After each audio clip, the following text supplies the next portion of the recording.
Welcome to the SNF Spotlight Series. Today we have the privilege of speaking with Jennifer Prell. She is the CEO of Elderworks and the CEO of Paxem, Inc. So welcome, Jennifer. Thank you so much for coming on and joining us. Thank you so much for having me. I'm excited. It's going to be a lot of fun. So how did you begin your career in the healthcare industry? Well, I created Paxsum initially in 2003 because I heard about this senior couple. They were in their 80s and they needed to move and they didn't know how to pack and move because they were using walkers and had no clue how to get out of their house. And I went, I'm going to do that. I'm going to help these seniors get from point A to point B seamlessly and honestly because, you know, there's a lot of people who take advantage of our older adults and seniors, and we don't do that. So I created Paxem with the idea of helping them get organized to stay home or to pack and move to get to their new destination, wherever that is. We keep a database of everybody, good, bad, and ugly, and we try to make sure our families use the appropriate parties that aren't going to take advantage. So where do you spend most of your time? Is it at Elderworks or is it on Paxem? They both go hand in hand. So we have a center in Palatine for Elderworks. It's called the Elderwerks Educational Center. And we have an office there for me. So I work out of my home office and in Palatine at the center. So it's a balance between both. I have very good employees who tend to take care of things pretty well. I'm just support services at this point, which is really nice, because they're very busy, very busy. So we help a lot of folks. So tell me a little bit more about Elderworks. So Elderworks is a not-for-profit 501c3. And what we do is we help with senior living coordination, advocacy, and education. So there's 3 arms, or main arms, and then stuff in between. So we're like senior guidance counselors. And what we do is we help families navigate senior living, care, support, and benefits so that they can successfully move. Because, you know, people move to a place, they're like, oh, this looks nice, this is fine, and then it's not appropriate, and they hate it, and then they move back home, and then they never go to the right place. And that's a problem, because everybody should thrive as they age versus decline and stay home and watch TV and not eat appropriately or get the socialization needed to thrive. So that is what we do. Our intake is based on the persons we're helping. So we do try to steer them to the appropriate communities. And by appropriate, I mean by care, they service the whole person spiritually, as well as give them the right activities and the right people, because, you know, not everybody's the same. How many people do you know that are exactly the same? We're automatons, right? We always do the same things. No, that's not how life is. So, for instance, if I was looking for senior housing for myself, which I will one day, which will be very fun, it would be an active community. It'd be in a suburban setting. It would have tons of activities, tons of people, lots to do. Otherwise, I'd be bored, right? If I went in a quiet place, I'd make them all crazy. Can you imagine? I'd be talking all the time. They'd be like, will you please stop? I am trying to read. So it's just based on, you know, who we're helping. It's never about me. Why should it be? What would you say differentiates Elderworks from some of the other senior advisors? So Elderworks is a full-service not-for-profit. We're social services. So when we help someone, we help the whole person. So it's not just senior living, it's not just home care, it's everything. So for instance, if you called me about your mother, what I would do is find out who she is. I would find out where she lives, what kind of medical issues she has, what kind of physical limitations, what's her personality, what amenities does she want, what does she used to do, what is she currently doing, what would she like to do, what's her real budget. Because I really don't care how much money people have. I really need to know how much money people have so I can find the appropriate place, right? And then where do the kids live? Which is the good child? Which is the bad child? Who are we avoiding, right? And do they want to live around their kids? Or do they want to live around their friends? Some people want to live around their doctors, which makes no sense to me because doctors don't visit you. They don't take you to the play. They don't go out with you for dinner, right? Unless they're your best friend, which typically your doctor is not your best friend, right?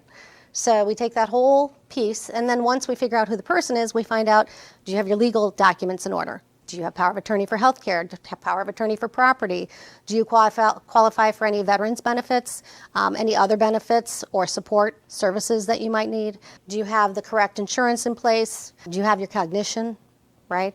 And then we make referrals based on the person. It's not just the housing. It could be legal. It could be an insurance broker. It could be a plumber, right? It could be anything you need to stay home well or transition. So it's not just senior housing. And we help all seniors. We don't discriminate for any reason whatsoever. We've helped the very, very poor and the very, very wealthy, and they're all treated the same. The difference between the very wealthy and the very poor is choice, right? When you have money, you have choice. When you have no money, you have limited choices. There's always a choice, though. There's always somewhere for you to go. Illinois is a great state to age in because there are thousands of opportunities here. So we just want to make sure that we can at least guide people so they're not flailing. We do not want you living in your car. Right. Right? So it seems like you're advocating a little bit more for senior housing or a SNF. Would you feel like that's usually the best position for some of the elderly as opposed to living at home? Well, it depends on the person. So if you are an introvert and you don't like people and you want to stay home, well, stay home, right? As long as you're safe. If you are a normal human who likes to see people and have that socialization, staying home is not going to give it to you. You will decline. You'll lose 10 years off your life. That is a fact. The lack of socialization, I think they said, is like smoking 15 packs of cigarettes in terms of the negativity to your body. So what we want to do is find out what you really want. Because people say they want to stay home because they're afraid of change. It has nothing to do with anything but afraid of change and losing their memories of their loved ones. Well, wherever you live, your memories are with you. So there's always ways to get people to move forward, try things such as a respite. A respite stay is just a short-term stay. They can try any type of senior community mostly. I mean, they can't try a skilled nursing facility unless they're going for rehab, and who wants to do that? Oh yeah, broke my leg, let's go. No one's going, yay. So we want to find the right place for them. It's based on them. But typically we'll give a home care agency referral as well as the senior housing so that in the interim, if they need some help, they can get it. And then when they finally decide where they're moving, it's easy. You feel that the best place for most people would be in either a skilled nursing facility or an assisted living? It's going to be based on the whole person. So if they're very active, it might be independent living. If they just need minor assist, it could be assisted or supportive. If they need a lot more assist, then it would be towards the skilled nursing facility or sheltered care. There's a lot of levels here in Illinois. So skilled care really is an option, of course, but it's got to be based on the person and their issues. If they have cognitive impairment, we're going to go to an assisted living with memory care component. If they're on limited income, well, then they're going to a skilled nursing facility. And at that point, we're going to find one that is as close to them as possible so they can see their family. If you want to stay home and you're able to and you're thriving at home, okay. But if you're not and you are declining and you're not safe, well, then you have to go to whatever senior housing level you're at. And if that's a skilled nursing facility, well, you're safe, you're getting 3 meals a day, housekeeping, laundry, activities, and you get the socialization you need, right? Even during times when you can't see your family so much, at least you get contact versus in a house by yourself. You don't get contact. So this gives more of that social life, keeps people more active. Yes. So Jennifer, how would you assist someone that was concerned about affording senior care? Depending on the age of the person, senior living is not cheap. Right? If you planned well, you have choice. So if you have long-term care insurance, great, more power to you. But typically, paying for senior living is through your own investments, through your savings, selling your house, things like that. Hopefully you saved enough because, when you go into senior living, independent living is around, starts at a good day, $3,400 on a good day and up. Assisted living starts at about $4,000, $4,300 a month and up. I've seen $15,000 a month in some places, depending on how much care you need. Memory care is the same. You're going to start at least $5,000 and go on up to $15,000 a month. And then, of course, skilled is $7,000 plus. Hopefully they have the funds for that. And if they are going into skilled, we always say at least 2 years private pay. You want to pay privately for 2 years, and then you can have the opportunity to go on Medicaid, which is not so bad because you've already picked the community or the facility you wanted to live into, right? You move in, you live there, and you stay there. Right. So plan well. What would you say the difference between what you guys do and some of the other senior housing experts? Because from what I understood, a lot of them take a kickback from the nursing homes. No, we don't. No, there's no kickbacks. We are not-for-profit. We are funded sometimes. We accept, we do grant writing, we accept donations, we do fundraisers, and yes, some of the communities pay us a stipend like a realtor for private pay only. So if your mom moved to assisted living from a referral from us, then what we would do is send them the referrals, they go tour, they find the one they like. If they move in, that community funds us. We're only funded 10% of the time. So there's a big difference between others. We don't steer because of money. In terms of skilled nursing, we don't get paid. Those are free referrals. Medicare, Medicaid, Section 8, HUD housing is all free. We do not accept any donations or kickbacks or payments from skilled typically. Elderworks started initially, and then Paxsum came into play. Tell me a little bit about Paxsum and how it started. I'm very good at organizing and decluttering. I'm more of a streamlined person than most. You should come to my house. I can totally organize your house. It's easy. It's based on the person we're helping, or persons, and what they're able to do. So, for instance, if your house needed organizing. Yeah, I can't do nothing. Well, you have kids. Yeah. Kids kind of want to play with everything and touch everything and make a mess, and that's just what they do. You just have to deal with it and try to teach them a little bit of containment. Get some open containers so they can put their things away easily. If you put it away and they want to play with it, it's never going back. So you have to have it in open containers so they can take it out and put it away easily, right? The problem is when you hide things in closets and under beds and all of those things, then no, you'll have chaos. So Paxsum started helping people declutter. We started with, actually, our first job was with an older adult. We moved into the residential sector. We do pack outs and moves and organizing for anyone, really. The youngest person we helped was 7.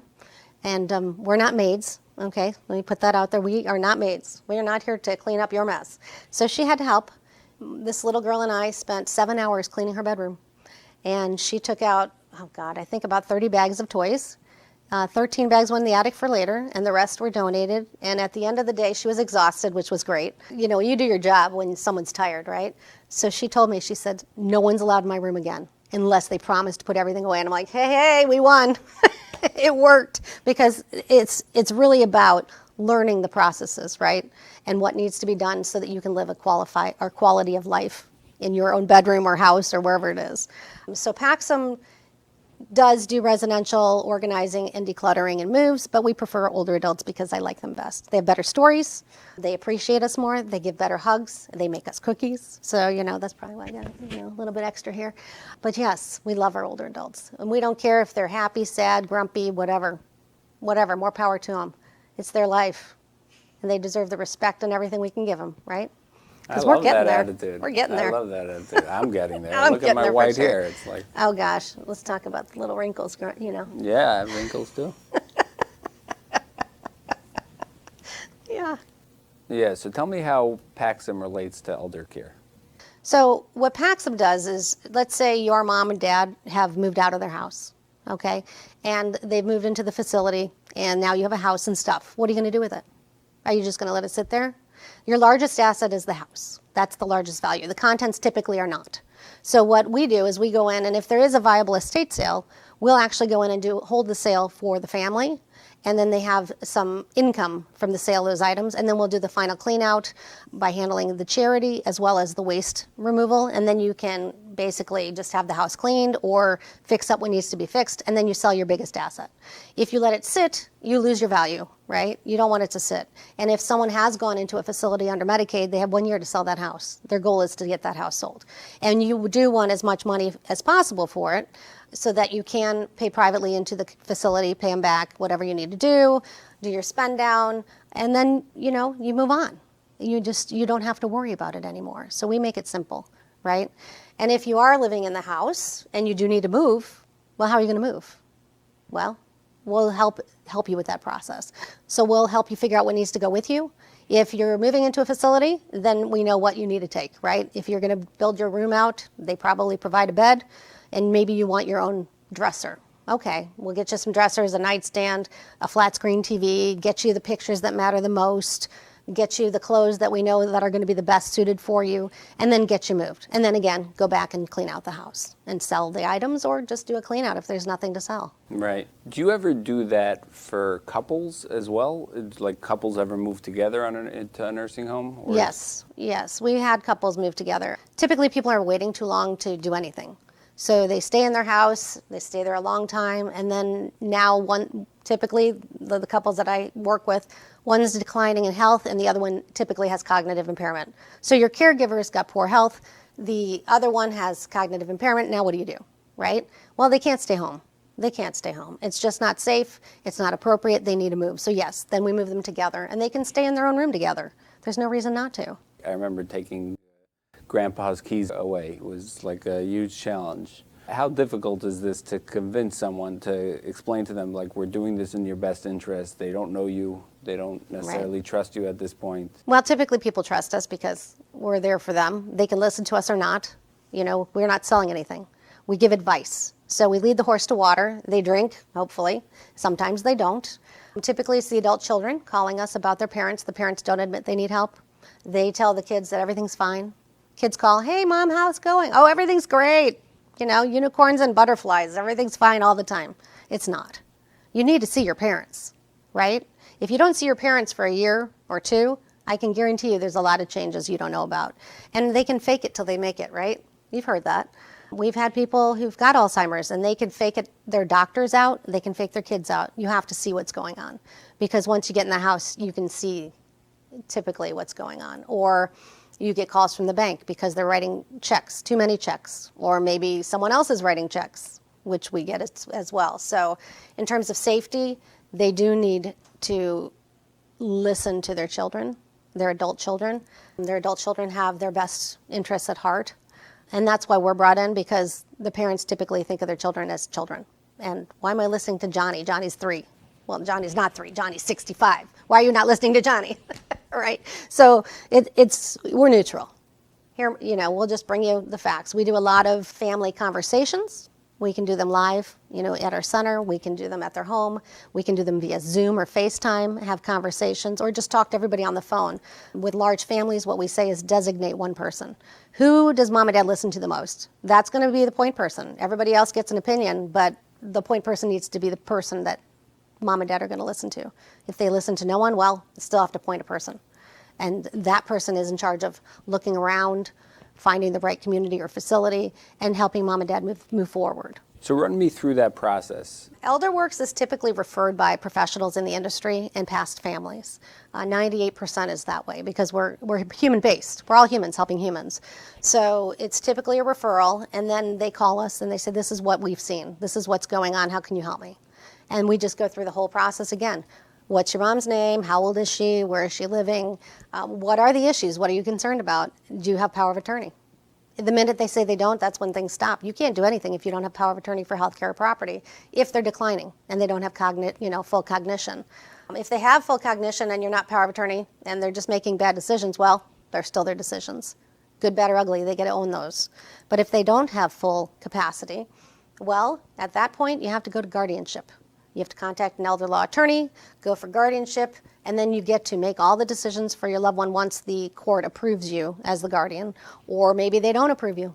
Maybe they send in a guardian ad litem to manage the whole process for your loved one or loved ones. It's not fun and it's expensive doing guardianship. So all older adults should be putting power of attorney for healthcare and property in place at the age of 18. You know, I mean, at 18, you're an adult. No one has to talk to you about your kids. And it's the same with your parents. They can't talk to you. There's HIPAA rules. So you need to put all the docs in place and make sure your parents do that and let your parents know it only gets implemented should you become incapacitated. I have no legal authority to do anything for you until that happens. And if they understand that and you're making the best decisions with them and for them, they will put that in place.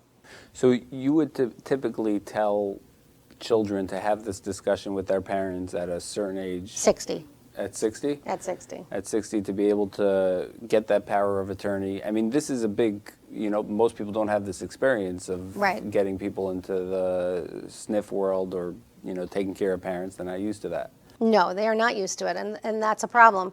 We get people, parents, saying, I'm going out feet first. My kids will take care of everything. I'm like, so you hate your children. That's great. Wonderful.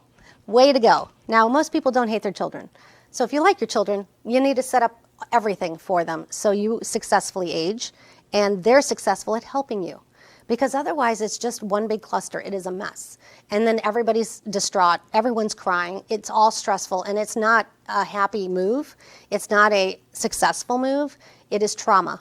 You are basically putting trauma on your children. And that is why we always say, let's get that power of attorney in place. Let's make sure everything's set up. The power of attorney, your trust. If you have a house, it needs to be in trust. If you have assets, it needs to be in trust so that it doesn't go into probate and you have that money to utilize for your needs as you age. And it is about their needs. It's not about a legacy.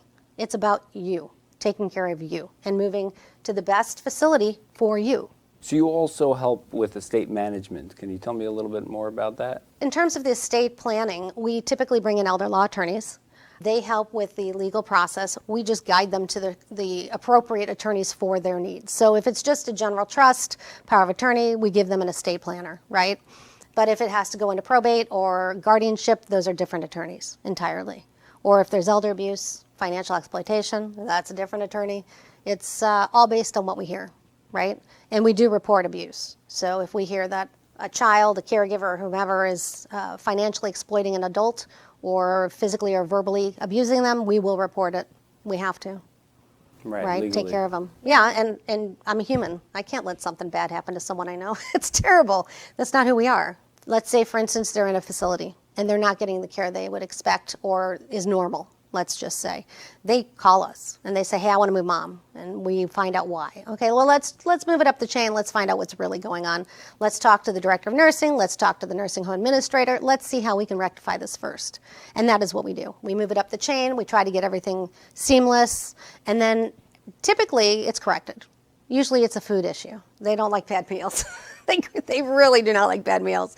So that's typically where it goes. And if it's not rectified and it's a quality of care issue, we will move them to a better facility. That's all we can do. Right. It's always about the human we're helping. Makes sense, right? Yeah, you've told me so much. I feel like educated. Good. That's the goal, right? Yeah. Can you give me an example of like a story that really changed you? All right. We'll start with a bad one. Okay, here's one about a caregiver taking advantage of a senior. So obviously we don't use names, so we use Mr. Smith. So Mr. Smith was in his 80s, and he needed care at home. So his family hired a caregiver, someone that they heard about, and they put him in the house. This caregiver took very good care of Dad, but what they didn't realize is that caregiver was moving in on Dad's territory. Like, she was helping him a little too much. He became in love with her, and he married her, right? And then what happened then is within a year, she changed the assets to her as the beneficiary.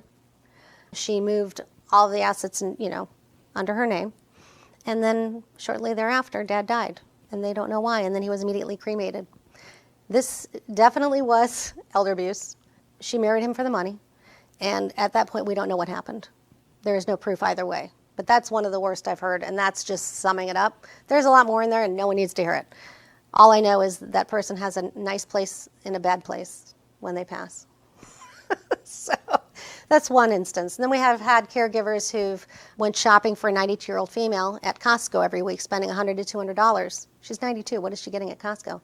Well, the daughter called us hysterical and said, there is hundreds of dollars going out of Mom's account every week, and we do not know what to do. What do we do? I said, well, why are you calling me? First thing you do is call 911. All right, this is an emergency. When you're done calling 911 and they investigate, you call me. So it turns out the woman was buying stuff every week at Costco and shipping it to Nigeria, to her family. And so they stopped it, and what they found out was that she had also changed the will into her name. And so because the police were involved, everything stopped, everything was saved. They were only out a few $1,000s, thank God.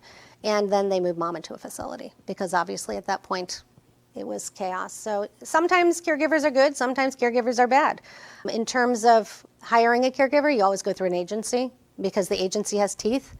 They do check in on their employees. They make sure that there's a background check, and they fire and prosecute. They don't just fire people. They try to do things that are correct. If you just hire someone off the street, you never know what you're going to get. And also there's a safety issue. If you hire someone that's just a friend or someone, is there backup if they can't make it? If they go on vacation or they're sick, who's taking care of Mom or Dad? That is why, honestly, I prefer most times to move into a facility at that point. It's always a safety and socialization issue for me. Yeah. Yeah, so those are the bad ones. The stories we've heard in skilled nursing facilities, typically the skilled nursing facility catches the person. So if something happens, and it does, you're working with humans, stuff happens. It's how you fix it, right? What's your response to the issue? How do you fix it, and how do you move forward? We've had facilities where they've had a bad caregiver. The facility reports it to the state. The facility reports it to the police department. The person's arrested and prosecuted, and they fix it. That is what they do. That's their job. Their job is oversight and to take care of humans, and that's what they do well. So Jennifer, last question. I really want to know, why are you so passionate about care? We're all going to get old, And when I'm old, I want really good care of myself. So I just envision myself in that position. And I always see my grandma and my grandpa in that position. And if anyone harmed my grandma or grandpa, oh, no one would ever do that, number one. They would be in deep doo-doo. I just like my seniors. They deserve the dignity and respect that they've earned. They've worked their whole life for other people. It's our turn to take care of them. And that is what everybody in this industry should be doing. And if their goal in this industry is just about the money, they're not in the industry for the right reason, right? It's always got to be human-based first, and then the money. Money follows. You'll be able to pay your bills, right? But you have to take care of the human person first. I don't know. Do you love your grandma? Absolutely. Yeah. So I love everybody's grandma. I actually want to take most of them home with me because they're so much fun and they're so cute. Oh my gosh. You know, they're the nicest That might be illegal, humans. though. I think. Yeah, I don't think the kids would like it if I took them home. Yeah. I'll borrow them for a bit while I'm helping them. You know, I'll just help them and get a little of their happy. Yeah. It works. Yeah, they have so much to offer. They're so at peace. They know so much. They have so much experience that they give over. Right. And trusting. They're givers and they're trusting, typically. And then the vets are my favorite. I love vets. The veterans are spicy. They're sassy, and they have some really interesting stories. Not all of them good, but it's really good that they're starting to talk more about their past. Most of them cannot. I really like to help those veterans when they need my help. It makes my heart happy. Any specific veteran stories that you can share? Oh gosh, we help a lot of veterans. I'm an expert on the veterans benefits. Not all benefits, right? I'm not supersonic. I don't know everything. Or what is it? Superwoman? Not Superwoman. But I do know a lot of people to help veterans. So what I do on intake is find out if the person I'm helping is a veteran or the spouse of a veteran. There are benefits for those who were enlisted during a wartime period for their care and at home with a caregiver or assisted living or greater. And that money is utilized to help them, right? And it's to help their spouse or disabled child. There's also money for Vietnam vets now. If you were exposed to Agent Orange, there is a new benefit. Well, it's not new. It was put into place in 2009, but most people don't know about it. The Agent Orange benefit helps those who were exposed on Vietnam, on the island of Vietnam, for their care at home or in their facility. And it's also for the Blue Water Navy. So the Blue Water Navy are those that were floating next to Vietnam. They were also exposed, and they're now able to also get that benefit. And it's helpful because it's not just $5, right? It's enough to help them with their medical issues that will occur. They get Parkinson's, they get diabetes, they get heart disease, they get cancer, all from exposure for Agent Orange. So we need to make sure they're taken care of. Right. The more you talk about it, the more people know, the more people learn. Right. Our goal is to get people to learn about all of the benefits that they have earned as they age so that they can get the appropriate support they've Right. earned. Is there anything that I didn't ask you that you'd like to share? Yes, actually. There are quite a few programs that Elderworks is holding for older adults and seniors. One of them is an expo that we have every August. It's always the second week of August. This year it's completely virtual due to COVID, but it's 20 educational classes, 5 games, 3 exercise classes, and 2 cooking classes. So you can learn a little bit of how to cook for smaller, 1 or 2 people versus 5 to 10 or 20 because we all cook too much. That's our big event every year where we do a lot of education, and it's important education. And then we have many other programs. We have weekly education for our older adults and seniors, and it's free to attend anything that Elderworks does. And there's never a fee for anything we do for consumers. So anybody can call us with questions anytime, and there's never a fee. That sounds like a great resource. Is there like a standard website that people can go to with Elderworks that they can always get this benefit, or is it just if they come on to these expos? Oh, no, they can call us at 855-462-0100. That's toll free. And then we have our website, which is elderworks.org, and it's all E's. So it's ELDERWERKS.org. So I do hope that people reach out when they have questions or needs and that they don't flail. It is not easy navigating the entire senior living industry or senior care. So I hope that they reach out for free help. Yeah, absolutely. And is this nationwide? You guys, Elderworks is nationwide? Elderworks is based in Illinois, so we cover Illinois, Wisconsin, Indiana regularly. We can help people nationally on a small basis.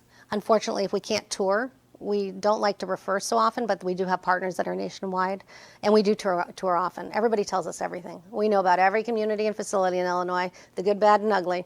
And so what we try to do is make sure that they go to the good, right? Yeah. That's our goal.